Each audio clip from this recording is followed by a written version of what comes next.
भाभी, कितनी चालाकी से फंसाया होगा ना आपने मेरे भैया को। तभी तो भैया ने पूरे परिवार के खिलाफ जाकर आपसे शादी की है। ये मेहंदी, ये लिपस्टिक, ये चेहरे पर इतनी सारी लीपा पोती, यही सब करके मेरे भाई को अपने वश में कर लिया होगा ना। सिमी अपनी नई नवेली भाभी काजल से बोली। काजल इस बात को भी सह गई, क्योंकि वो जानती थी कि ससुराल में लव मैरिज करके आई बहू का रास्ता आसान नहीं होगा। मगर वो तो बस पंकज का हाथ थामे नई डगर पर चल पड़ी थी।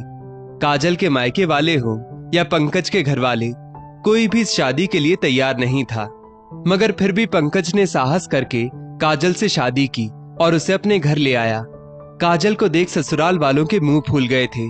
सास शोभा जी, जेठानी खुशबू और ननद सिमी तो हर बात पर ताने मारती।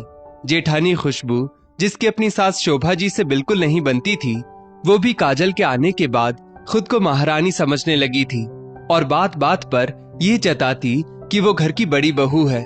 खुशबू मन में ये सोचकर खुश थी कि इतने साल इस घर में उसने काम किया, अब काजल पर घर के सब कामों का भार है। अब देखते हैं कैसे निभाएगी ये लव मैरिज वाली बहू। दूसरी तरफ काजल पूरे परिवार का दिल जीतने की भरसक कोशिश में लगी थी। सुबह जल्दी उठ जाती, पूजा पाठ करके घर के सारे काम कर लेती, चाय बना देती, सफाई कर लेती, खाना भी बना देती। फिर भी ससुराल में सभी का मुंह चढ़ा ही रहता और ऊपर से तानों की बौछार तो अलग ही थी। शोभा जी काजल को रोज कुछ भला बुरा सुना ही देती और गलती से काजल के मुंह से अगर कुछ निकल गया तो फिर तो शोभा जी इतना गुस्सा हो जाती कि उसका मुआवजा आखिरकार काजल को भुगतना ही पड़ता। आज भी काजल ने सुबह उठकर घर का सारा काम फटाफट कर लिया था और काजल अब बस किचन का प्लेटफॉर्म ही साफ करने वाली थी कि उतने में शोभा जी रसोई में आ गई और एक झलक मार के बोली, रसोई पूरी बिखरी पड़ी है, तुम्हें इतनी भी अक्ल नहीं कि जैसे ही दाल बनाओ तुरंत किचन का प्लेटफॉर्म साफ करो, फिर रोटी बनाओ, फिर तुरंत प्लेटफॉर्म साफ करो। सारा काम पहले कर देती हो और अंत में किचन का ऑटो साफ करती हो। काजल धीरे से बोली, मम्मी जी, सारा काम खत्म होने से मतलब है भले ही किचन का ओटा पहले साफ करो या बाद में। शोभा जी गुस्से में बोली, बहू, जबान को लगाम देना सीखो। हमारे जमाने में बहुएं चुप रहा करती थी, तुम जैसे जबान नहीं चलाती थी। एक तो मेरे बेटे को अपने जाल में फांस लिया, ऊपर से मुझे जवाब दे रही हो। दूसरी तरफ पंकज को कुछ खबर ही नहीं कि उसकी अनुपस्थिति में उसकी पत्नी को घर में कितना कुछ झेलना पड़ रहा है, क्योंकि शुरू शुरू में काजल भी पंकज को कुछ बताती नहीं थी। काजल को लगता था कि उसने लव मैरिज की है तो उसके साथ ये सब होना जायज है।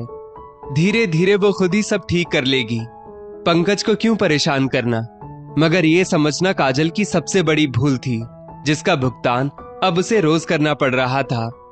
शोभा जी किसी भी हालत में काजल को घर से निकालना चाहती थी और उनके इस प्लान में खुशबू और सिमी भी शामिल थी। एक दिन काजल खाना बनाकर किचन से बाहर निकली तो शोभा जी ने किचन में जाकर दाल में लाल मिर्च ज्यादा डाल दी। फिर जब सभी लोग खाना खाने बैठे तो खाना खाते वक्त शोभा जी गुस्से में चिल्लाकर बोली, इस लड़की को समझाने का कोई फायदा नहीं है। कितनी बार कहा है इस लड़की से खाने में मिर्च कम डाला करो, मगर लव मैरिज करके आई लड़की को सिर्फ प्यार में घर से भागने आता है, घर का काम करना नहीं। ये सब सुन काजल जहर का घूंट भरकर रह गई और वहां से अपने कमरे में जाकर खूब रोने लगी। सिम्मी खुशबू शोभा जी को देख मुस्कुराने लगी। थोड़ी देर बाद खुशबू काजल के कमरे में आई और काजल को रोता देख उसे सांत्वना देने की एक्टिंग करने लगी। जब काजल चुप हो गई तो खुशबू ने उसे अपनी एक कुर्ती देते हुए कहा, काजल, इसे जरा ऑल्टर कर देना, मुझे शाम को बाहर जाना है। शाम को खुशबू काजल से कुर्ती बाहर हॉल में लाकर सबको दिखाते हुए बोली, ये देखो, काजल ने मेरी कुर्ती में कट लगा दिया, इसको मुझसे इतनी जलन है। काजल ने जब ये सुना तो वो भी पीछे पीछे बाहर आकर बोली, भाभी, आपने ही जानबूझकर कट लगाया है, मैं भला ऐसा क्यों करूंगी। मगर खुशबू रोने लगी। उसकी सास शोभा जी भी बोली कि जरूर काजल ने ही ऐसा किया होगा। खुशबू, तुम सही कह रही हो। काजल ने अब सोच लिया कि वो आज पंकज को बता देगी कि ये सब लोग मिलकर उसे कितना परेशान कर रहे हैं। पंकज जैसे ही ऑफिस से आया, शोभा जी बोली, बेटा पंकज, तूने गलत लड़की से शादी कर ली। तेरी पत्नी तो हर बात पर जवाब देती है, अब ससुराल में है सास ननद कुछ कह भी दे तो उसके अच्छे के लिए ही तो कहते होंगे ना, मगर तेरी बीवी को तो बस जबान चलानी आती है। अब तूने तो देखा ही होगा, तेरी खुशबू भाभी को भी मैं कितना कुछ कह देती थी, मगर तेरी भाभी ने क्या मुझे कभी उल्टा जवाब दिया? नहीं ना।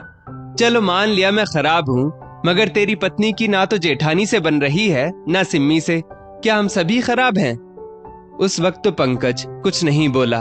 फिर जब अपने कमरे में पहुंचा तो काजल अपने साथ हुई नाइंसाफी बताने लगी। पंकज के सामने तो शोभा जी, खुशबू और सिमी सभी काजल के साथ अच्छा व्यवहार करते, मगर उसके जाते ही वे तीनों काजल को परेशान करने लगते। यहाँ तक कि पंकज भी असमंजस में था, क्योंकि काजल उसे जो कुछ भी कहती वैसा माहौल उसे कभी घर में नहीं लगा। पंकज अपने परिवार और काजल के बीच फंस गया था। एक रोज काजल पंकज को जब उसके घर वालों के बारे में बता रही थी, पंकज झल्लाकर बोला, थक गया हूं मैं रोज रोज तुम्हारी शिकायतें सुनकर। प्लीज एडजस्ट करना सीखो। मुझे नहीं पता था कि मैंने इतनी गलत लड़की से शादी कर ली है, जो मुझे मेरे ही परिवार से अलग करने पर तुली है।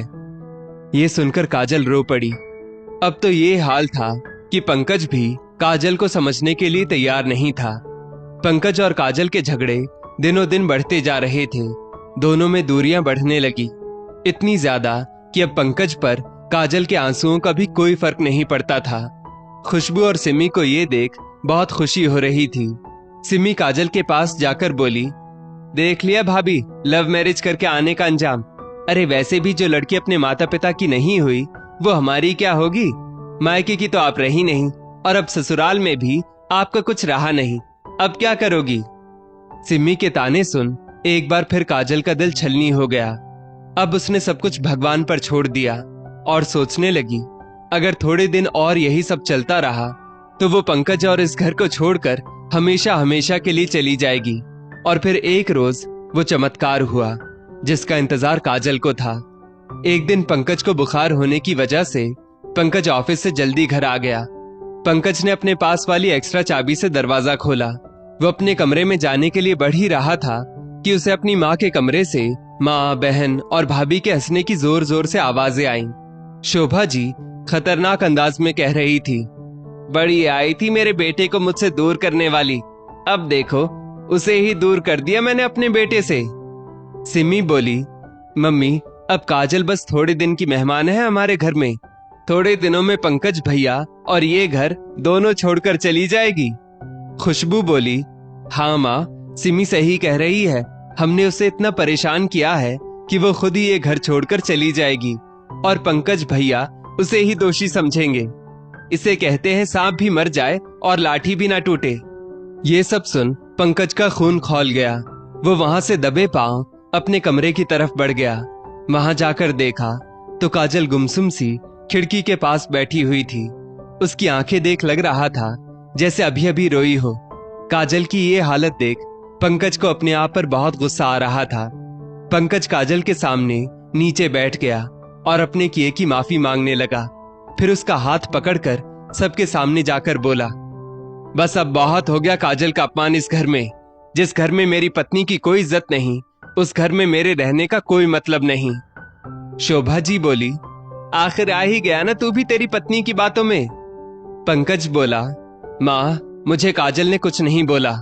आज ऑफिस से जल्दी आने के कारण मैंने आप तीनों की सारी बातें सुन ली। खैर देर आए दुरुस्त आए, अभी भी देर नहीं हुई। पंकज और काजल ने हमेशा के लिए वो घर छोड़ दिया और अपना नया आशियाना बसाया। पंकज ने काजल को पुरानी यादों से निकलने में बहुत सपोर्ट किया और अब काजल ने एक स्कूल में नौकरी ज्वाइन कर ली थी। वो आत्मनिर्भर बन गई थी। पंकज और काजल बहुत खुश थे। वहीं दूसरी तरफ सिमी की शादी हो चुकी थी। शोभा जी की तबीयत बहुत खराब रहने लगी थी। खुशबू शोभा जी को बहुत परेशान करती थी, न ठीक से खाना पीना देती थी न उनका इलाज करवाती थी। खुशबू सिमी की हरकतों की वजह से उसे भी मायके आने नहीं देती थी और कहती थी, जो माँ बेटी इस घर के सगे बेटे के नहीं हुए वो मेरे क्या होंगे। दोनों माँ बेटी बस फोन पर बातें कर लेती थी। शोभा जी ने बहुत बार पंकज और काजल को बुलाने के लिए फोन किया पर वे दोनों नहीं आए। अब शोभा जी को काजल की अहमियत समझ में आ रही थी। वे सिमी से कहती, छोटी बहू बहुत अच्छी थी सिमी, काश हमने उसे इतना सताया ना होता तो आज वो हमारे साथ होती। अब तो मैं उसे बुलाते बुलाते मर भी जाऊं फिर भी वो नहीं आएगी। हमने उसे इतना जलील किया, उसके माँ पिता को भी नहीं छोड़ा। अब पछतावे के सिवा कुछ नहीं बचा है। दोस्तों, बुरा करने वालों का बुरा वक्त जरूर आता है। इस स्टोरी को लेकर आपकी क्या राय है नीचे कमेंट करके जरूर बताइएगा। और ऐसी ही और भी बेहतरीन वीडियोस के लिए हमारा पेज जरूर फॉलो करें। धन्यवाद।